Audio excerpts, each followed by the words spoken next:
Hello po, good morning at magandang buhay po sa lahat. So, I am Ma'am Abigail Reyes Magtoto. I am teaching here at Salisoy Integrated School. I'm teaching grade 9 students. So, 10 years na po akong nagtuturo. I started teaching last 2014. So, sa private school po muna, tapos nag-public school ako. So, I still don't know my purpose why I became a teacher before. Kasi I chose this course kasi this is the only thing that I can do and ito lang talaga yung way namin para makapag-aral ako kasi scholar from Mariano Quinto ngayon Polytechnic College of City of Maykawayan. So one of the courses there is education. So hindi ko naman mapipili yung bilang HRM and engineering kasi mahina talaga ako sa mathematics. Kaya nag-try ako mag-education. At first, tinatanong ko why I'm here. And then after that, after akong gumraduate, after I experienced my OJT days, then napunta ako sa field talaga ng teaching at tinry ko talagang i-pursue. Nakita ko doon yung purpose ko kung bakit ako nandito. Yun nga, because of my students. And until now, I'm still here, alive and kicking because of them. Kahit minsan, parang ayoko na talaga sa profession, but I still have the hope and power and energy to wake up early to teach my students. And my favorite part was sharing of our experiences. Aside from the speakers that we had that time, as well as the sharing din po ng aking mga kasamahang teachers, dun ko nakita talaga na okay, hindi lang pala ako dun sa career ko may nagkaroon ng question. Parang hindi lang yung career ko yung nagkaroon ng questionable, but same with others na sila din. Before, hindi nila alam kung ano yung gusto nila. Same with the students. Until now, nung nag-share sila, hindi pa nila alam kung ano yung gusto nila. And because of that sharing, na-realize ko na totoo pala talaga na kapag dito ka dinala, para dito ka. When we had this program by our Sir Optimist kasi, we really enjoyed po talaga. Siguro yung improvement, mas tagalan pa, parang whole day. Kasi we really enjoyed, especially the activities, yun nga po, yung sharing, and maybe you can also add speakers pa po that can really inspire your audience and as po teachers. Dun po sa JMIT at yun nga po, dun sa sharing, talagang I really appreciate na everyone is sharing their experiences, everyone is motivating everyone, and especially mine, nung na-share ko nga, parang the first question that I had nung dito sa sabi nga, why you become a teacher? Of course, I also asked myself, and then when I shared my experience after this session, some of my students told me na, Ma'am, na-inspire kami sa'yo. And that is really priceless talaga, that yung share it, be it talaga, gave me a time to reflect, gave me a chance to share my experience with my students, na sabi nila, kami din, Ma'am, gusto din namin maging teacher. It really helps me kasi po, it is not really common po to share my own experience with my class. Kasi po, inside the classroom, kung ano yung subject ko, then I will teach it. Pero yung sharing of my private or experiences, sometimes hindi ko na talaga. But I entertain their experiences, but not mine. Pero yung dun sa session na po na to, na-share ko po yung experiences ko, and natulungan nila ko, itong career ko, na mas makilala pa ako ng mga students ko in just a short session. Tsaka yung short sharing na yon talagang really inspires my students po. Hello po, I'm Lara May Imbang. I've been teaching for almost 10 years din po. 2014 ako nag-start at the age of 19 po kasi wala pa pong senior high noon. So, nakagraduate ako 19, then Nag-start po ako sa private school. 6 years po ako sa private school bago po ako nag-public. Tapos po, ang tinuturuan ko po ay sa public is grade 8. Pero nung first year ko po dito, grade 10 po ang tinuturuan ko. Then, kaya ako nag-teacher.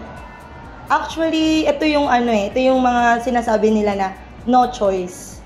Kasi nung time na yon, naalala ko, ang only school lang na choice ko pag-aralan is the PUP Santa Mesa. Kasi yun yung alam kong school na 12 pesos lang per unit yung tuition. So naisip ko, pag hindi ako nakapasa ng PUP, wala nang iba. So kailangan PUP lang, yun lang. Hindi ako katulad ng ibang estudyante na meron akong second choice, third choice. Then, paano ako nag-fall into teaching? Naalala ko ang first choice ko nun sa PUP, accountancy. Kasi sino ba naman ayaw ng pera, di ba? Second choice ko is financial management. Then the third choice ko, kasi third choice, usually kasi yung mga schools, first and second choice lang. So yung PUP, tatlong choices siya. So sabi ko, sige, magti-teacher na lang ako. So sabi ko, pang choice ko pa noon elementary, kasi sabi ko, parang hindi ko kaya magturo ng high school. Then yun nga, dumating yung time na interview, na full na yung accountancy, na full na rin yung financial management.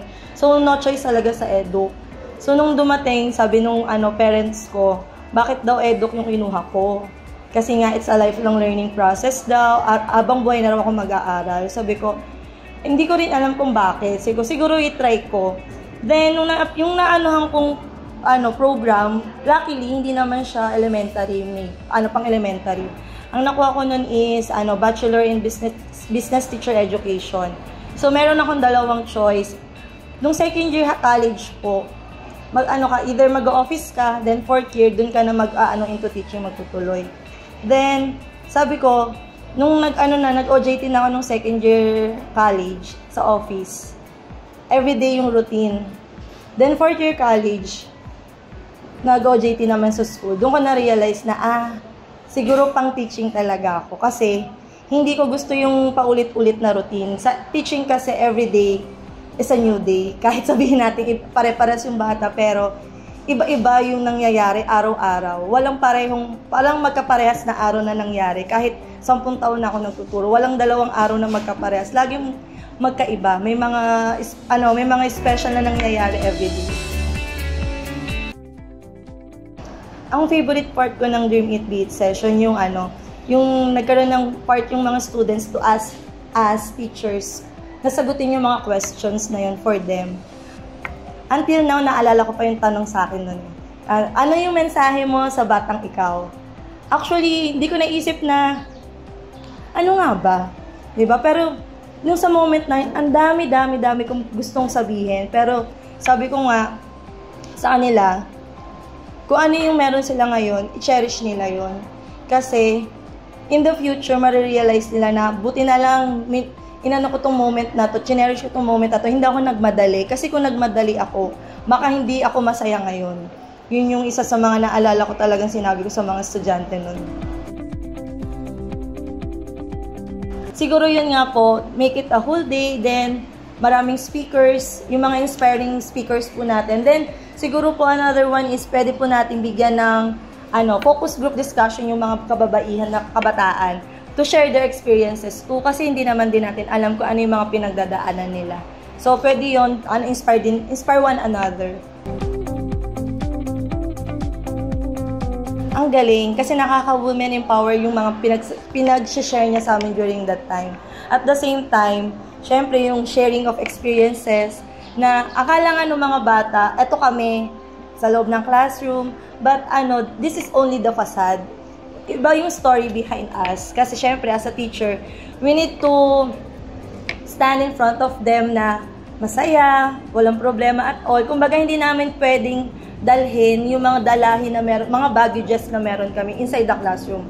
Kasi we need to share the energy, the positive energy. So, kung i-share, ang energy agad namin pagpasok ng school is negative, of course, yun yung ma-adopt ng mga bata. Actually, it's an eye-opener for me na I remember every time ng first day ng class, pag college ka, yun yung laging question ng prof nyo na, why did you choose edu? 'Diba? Tapos ulit-ulit yung for 4 years. Tapos yung mga reason lang namin lagi, it's no choice, ganyan. Then, after 10 years, tinanong ulit, bakit ba tayo nag-edu? Bakit ba tayo nag-teacher? 'Diba? Nag-part-time po ako nun sa clinic. Tapos doon ko nahanap yung purpose ko na, hindi nga talaga ako pang ganito. Pang teacher talaga ako. Kasi yung mga nag-a-apply doon, pag hindi nila nababasa yung pinapabasa, parang gusto-gusto ko turuan sila. Sabi ko, babalik ako ng teaching, ipupush ko yung application ko sa public. Hello, my name is Heavenly P. Algerine, and I am a grade 9 student from Section Shakespeare here in Saloysoy Integrated School. And my dream is to become a doctor. My favorite part was when they asked us about our interests and what we like, because it can help us get to know ourselves better, and it can also help us about our career paths in the future.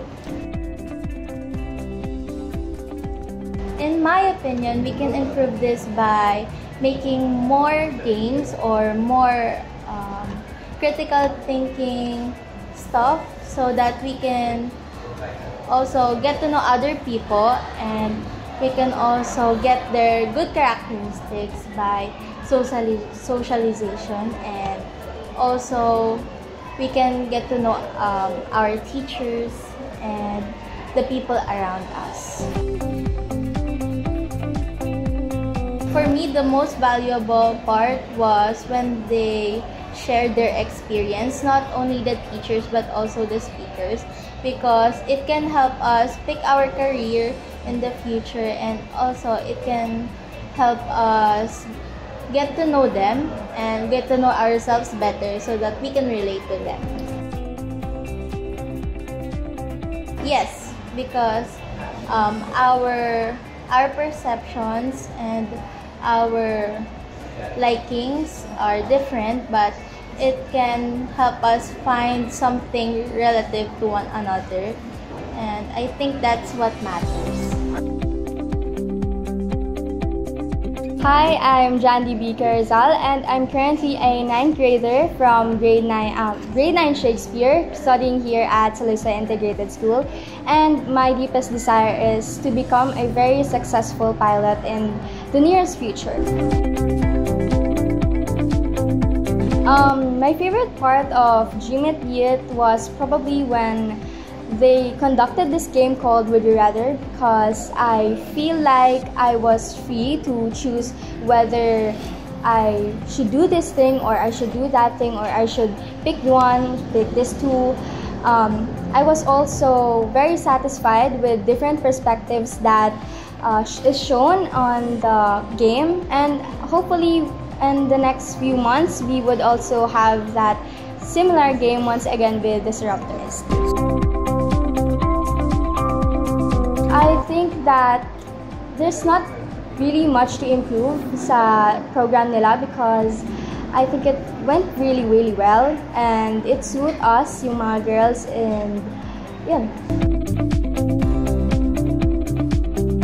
Probably the most valuable part is when they ask our teachers different questions about their past and beliefs in life, kung ano man po yung mga pinagdaanan nila, because I really think that it is very important to ask people about their perspective in life, not just because gusto natin silang makilala, but also to learn something from their characteristics, kasi we have different perspectives in life, and marami din po tayong pagkakamali at kailangan nating itama yun. Kaya mas maganda rin po talaga na matutunan natin yun sa mga teachers natin. And I really love how they question different things na mas nagpaputi po sa perspective namin as a student. It helped me in a way that I know their mistakes and their choices in life, and it helps me to have a better critical thinking since I want to be a pilot. And ever since that day, I started to ask myself, do I really want to be a pilot?